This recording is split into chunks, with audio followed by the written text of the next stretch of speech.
Boa noite, amados irmãos. Todo mundo está com garganta já bem esticada. Agora estiquem seus ouvidos. Queremos abrir a palavra de Deus. Os irmãos sabem qual é a coisa mais importante do mundo? Claro, é Deus. Deus é aquele que é mais importante do mundo. Mas o que há acerca de Deus que é o mais importante? É isso que nós queremos tratar nesta noite.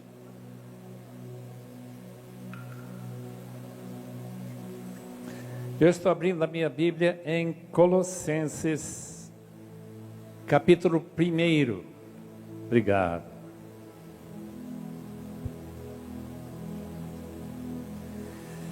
Que alegria em vê-los todos reunidos aqui, com um propósito para glorificar a Deus. Um propósito para ouvir a sua palavra. E mais importante ainda, para nós dedicarmos a fazer o que Ele manda. Ouvir a sua voz e obedecer a essa voz. Colossenses capítulo 1, versículo 9. Paulo está na prisão em Roma, escrevendo para aquela pequena igreja em Colossos.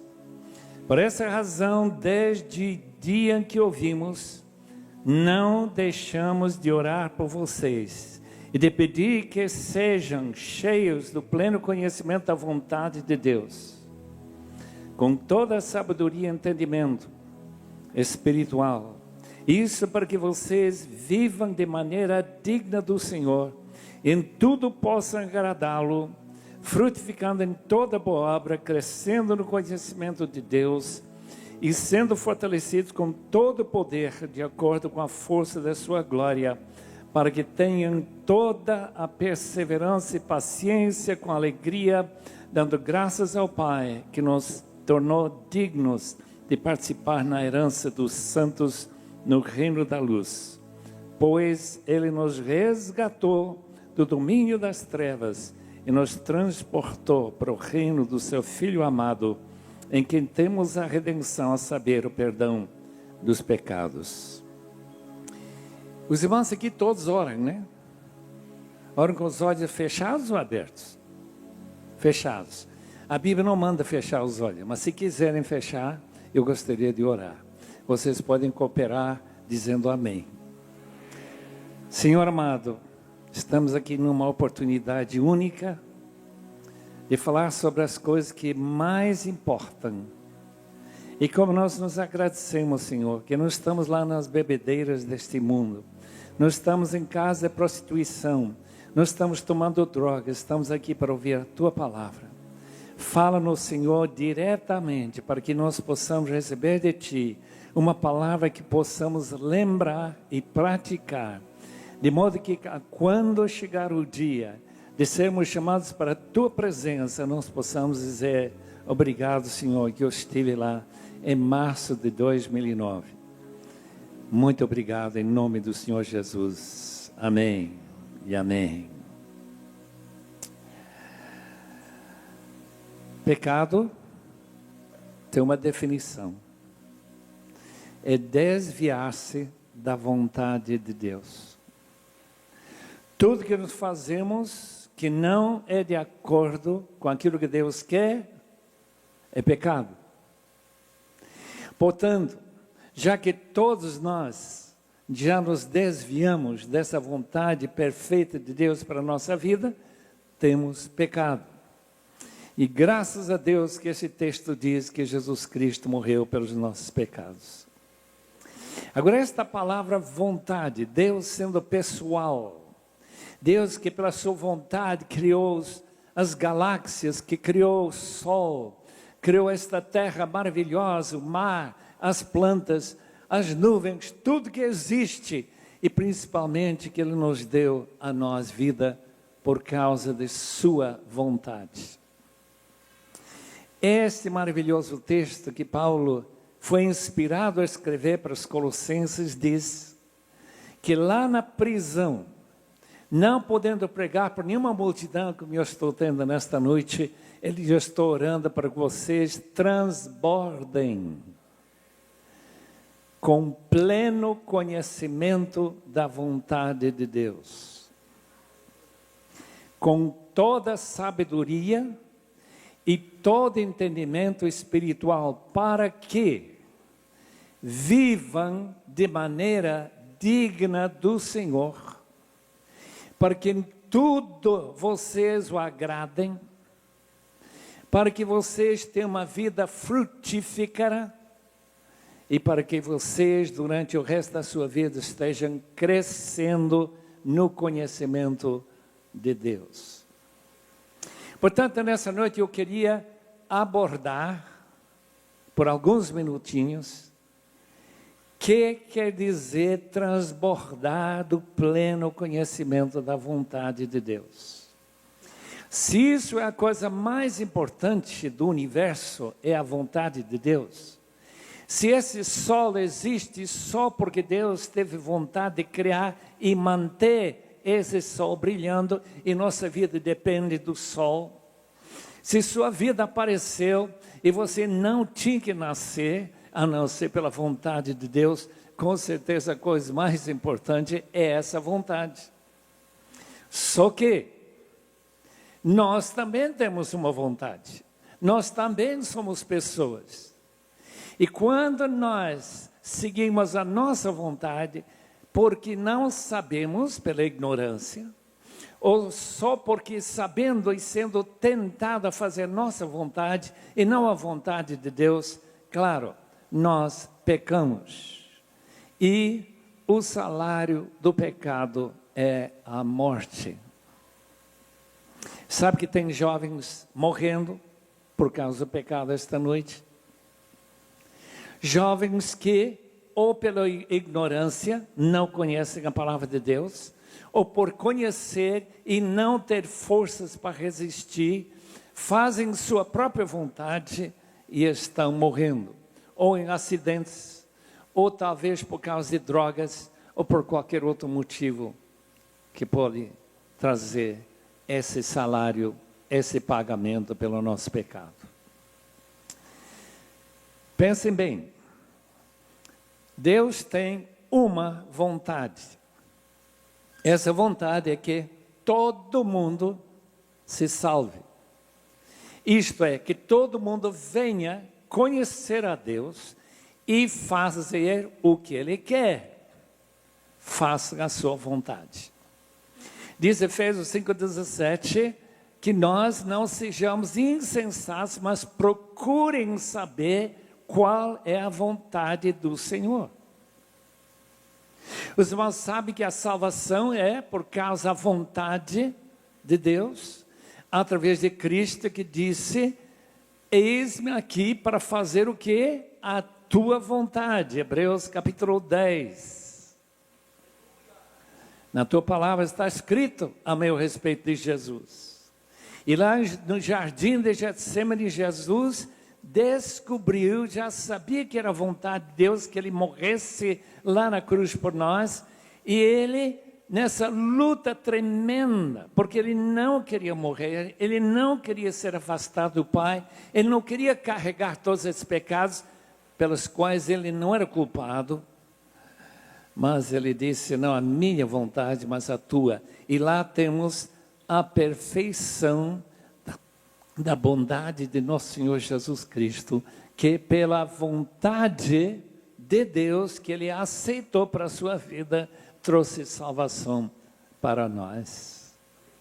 Meus irmãos, a vontade de Deus é um só, mas tem três aspectos.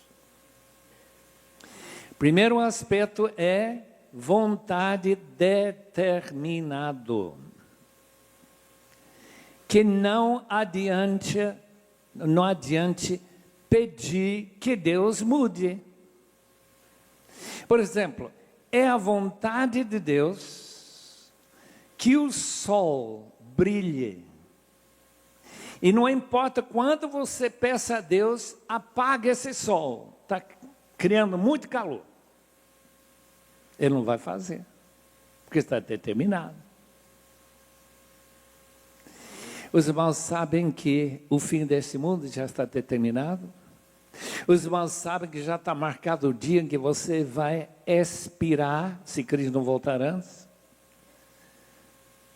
É meu dia também. Você sabe que não adianta tentar evitar aquilo que Deus determinou, predestinados, escolhidos, de modo que Deus predetermina algumas coisas. E a Bíblia diz que Jesus morreu por causa da predeterminação de Deus, estava decretado. Porque nós não podemos mudar a vontade de Deus decretada, porque não adianta orar para que Deus não faça essa vontade que Ele já determinou fazer. Nós temos que nos preocupar com as duas outras áreas ou prismas, aspectos de sua vontade. A segunda parte, ou essa segunda prisma da sua vontade é simplesmente a Bíblia. A palavra de Deus. Aqui nós temos de capa a capa qual é a vontade de Deus escrita e colocada à nossa disposição.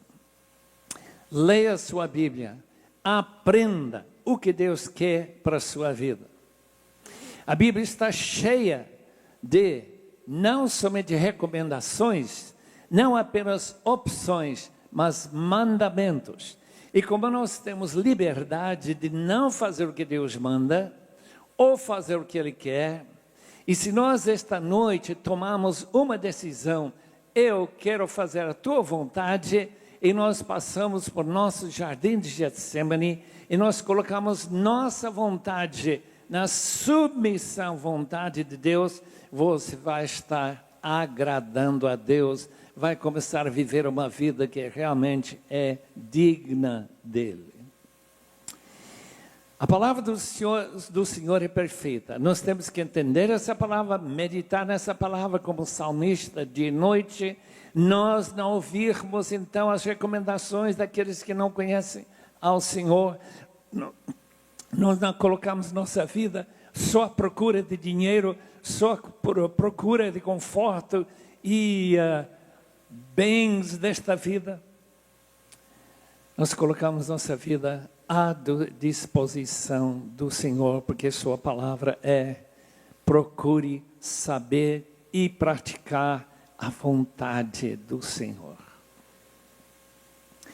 Eu estou aqui esta noite por causa de uma decisão que meus pais tomaram. Meu pai foi para o Instituto de Moody, lá em Chicago, lá pelas idas de 1920, 19, por aí. Em 1923, a minha mãe e meu pai decidiram fazer a vontade de Deus e ir para a Bolívia.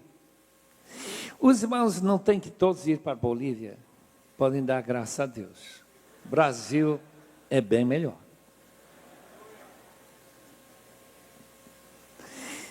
Deus não mandou todo mundo ser missionário. Portanto, tem um outro aspecto da vontade de Deus que é fundamental para cada um de nós. São as grandes decisões da vida. As decisões como esta: qual é a carreira que Deus quer que eu siga? Eu creio que a maioria dos crentes nem param para pensar. Eles acham que, se eles têm boa cabeça, se eles têm capacidade para cursar engenharia, então vão ser engenheiro, ganham bem. Ou para, talvez direito, ou talvez medicina, ou coisa dessa natureza. E não param para fazer exatamente o que Efésios 5,16 diz: procurar saber qual é a vontade de Deus, e não ser insensato. O médico foi para a América para estudar, brasileiro de Roraima, Boa Vista. Voltou cheio de si, cheio daquele: eu estudei em uma das melhores escolas do mundo. E todo mundo olhando para ele como se fosse um semideus. Uma noite de festa, quando ele estava já marcando seu noivado, ele começa a zombar da igreja. E meu amigo, pastor Antônio Paulo, disse: doutor, o senhor pode falar o que quiser a meu respeito, pode falar o que quiser a respeito da minha igreja, mas se você está mostrando falta de respeito pelo meu Senhor, tome cuidado. Acabou a festa. Não muito tempo depois, vem um telefonema, doutor tal, quer falar consigo. Ele foi para lá, ela estava deitado na cama, diz: pastor, talvez eu nunca ande mais. Veja lá. Que vale todo aquele estudo que eu fiz na outra América. Há 5% de chance que uma operação na minha coluna vai me permitir andar novamente. Eu quero mostrar este raio-x. Pastor Antônio Paulo deu uma boa olhada no raio-x e disse: está ruim, sim, só que eu tenho um raio-x do seu coração, está bem pior. Leio Romanos 3. Amanhã vocês leiam, domingo leiam Romanos 3. É um texto terrível. Quando terminou de ler, o doutor disse: é isso mesmo, sou eu. E ele disse: você queria aceitar Jesus? Eu quero. Ele caiu da cama, de joelhos, diante do pastor. O pastor não sabia o que fazer, ele não é Deus. Ele também caiu de joelhos e começou a orar e pedir que Deus salve este homem. E ele então se arrependeu dos seus pecados. E aquele que nunca pensou em pedir a vontade de Deus, se ele era para estudar medicina ou não, agora tem sua vida debaixo da vontade de Deus. Se vocês vão para o Roraima, for tratar por esse cirurgião, vai descobrir que no dia seguinte ele telefonou ao pastor e diz: alguma coisa muito estranha ocorreu, eu não tenho mais dor. Ele nem pediu ser curado, mas Deus foi misericordioso. E aquele que nunca pediu saber qual era a vontade de Deus para a sua vida, recebeu a vontade de Deus para a sua vida, para ele poder falar para cada paciente que aparece no seu consultório, que ele fala lá no hospital do Senhor Jesus, que mudou e salvou sua vida. Por quê? Porque Deus é tremendamente gracioso conosco. Eu não sei qual a vontade você tem para a vida, o que você pretende ser. Talvez você vá ser um missionário. Talvez vá ser como aquele missionário inglês que ele diz: olha, você sabe que da sua missão, dos 70 missionários que foram lá para o oeste da África, 60 e mais já morreram em 2 anos, sem aprender a língua, não fizeram nada. E você vai lá para morrer. Ele disse: se eu tivesse 1000 vidas, eu daria todas elas para evangelizar os negros da África. Isso quer dizer, chama vontade, meu irmão. Número 2. Um dos meus heróis, quando eu era pequeno, eu li a biografia de John Peyton. John Peyton ia para a ilha das Novas Hébrides, no sul Pacífico, onde todo mundo era canibal.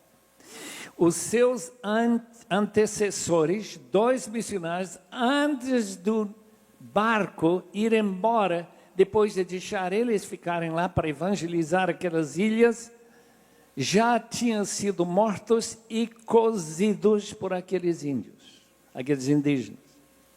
E você vai para lá, John. Você é estúpido demais.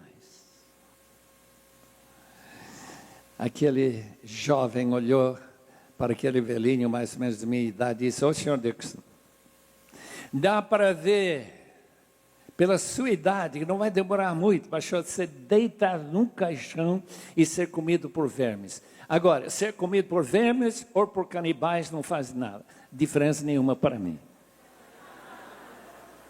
E Deus preservou a vida daquele homem. Que coragem! 4 anos, ameaçado todos os dias de morte. E Deus preservou até com anjos aparecendo em volta dele. E essas ilhas, hoje, todos cristãos. Por quê? Por causa da vontade de Deus. É por isso que Paulo está orando para aqueles colossenses. Ele não está orando para si mesmo, ele é prisioneiro, ele não está dizendo, olha por mim, eu estou aqui sofrendo, não estou comendo churrasco todo dia, não. Aqui é ruim demais. Vocês não podem imaginar que era uma prisão em Roma. Mas vocês têm liberdade para buscar essa vontade. Vocês têm liberdade para pedir que esse conhecimento da vontade do Senhor transborde na sua vida. Para que você não queira fazer outra coisa, para que quando você chega como David Brainerd, que com 29 anos, depois de apenas 5 anos trabalhando pelo Senhor, entre os índios de Susquehanna, lá em New Jersey, disse, eu não teria vivido a minha vida diferentemente do que eu vivi por nada neste mundo. 29 anos, morreu, não chegou nem a casar. Meu colega de escola era Jim Elliot. Ele juntou 5, junto com ele 5 jovens, para evangelizar os indígenas Aucas no Alto Amazônia. Quando eu saí da escola de Wheaton, lá em Illinois, ele estava com um lema: não é tolo, não é estúpido, aquele que larga o que ele não pode segurar para pegar firme naquilo que não pode perder. Vocês já pegaram aquilo que não podem perder? Não é estúpido largar essa vida boa para segurar firme naquilo que você não pode perder. 6 anos depois, eu vi os manchetes, e lá estava fotos do meu amigo, colega da minha classe, flutuando no rio Curaray. Será que ele não conheceu a vontade de Deus? Será que foi estúpido? Meus irmãos, quantos milhares de jovens decidiram, se um jovem tão bem preparado, um grande lutador, vencia tantas lutas, eu gostava muito de vê-lo lutar. Ele queria um corpo muito bem preparado para ir para um lugar tão terrível como era o Alto Amazônia naquela época. 6 anos depois, seu corpo flutuando no rio, e uns 44 anos depois, aparece um dos índios que o matou lá à frente de 10.600 evangelistas em Amsterdã, naquele último congresso de Billy Graham. Lá está um daqueles que matou esse jovem. Por quê? Porque vale a pena conhecer e fazer a vontade de Deus. Para quê? Para viver dignamente do Senhor. Para agradá-lo em tudo, mesmo que você nem saia do Brasil. Para que sua vida seja uma vida frutífera, assim diz o versículo 10. E para que você fique sempre crescendo no conhecimento de Deus. Que esta noite seja memorável para vocês, como vai ser para mim. Porque em toda a minha vida eu não tive um auditório exatamente como esse. Já tive uns auditórios quase como esse, mas esse não. Portanto, vai ser quando nos reunimos novamente lá na presença de Deus. Eu quero ver todos vocês lá. E ouvir a sua história para a glória de nosso Deus. Vamos orar. Muito obrigado, Senhor, por uma noite marcada como essa. Muito obrigado por aqueles que organizaram. Muito obrigado àqueles que estão apresentando músicas que te agradam e te glorificam. Mas, acima de tudo, nós também ecoamos a oração de Paulo, para que todos os teus filhos aqui transbordem do pleno conhecimento da vontade de Deus. Em nome do teu Filho amado, que salvou-nos através da tua vontade. Em nome dele. Amém.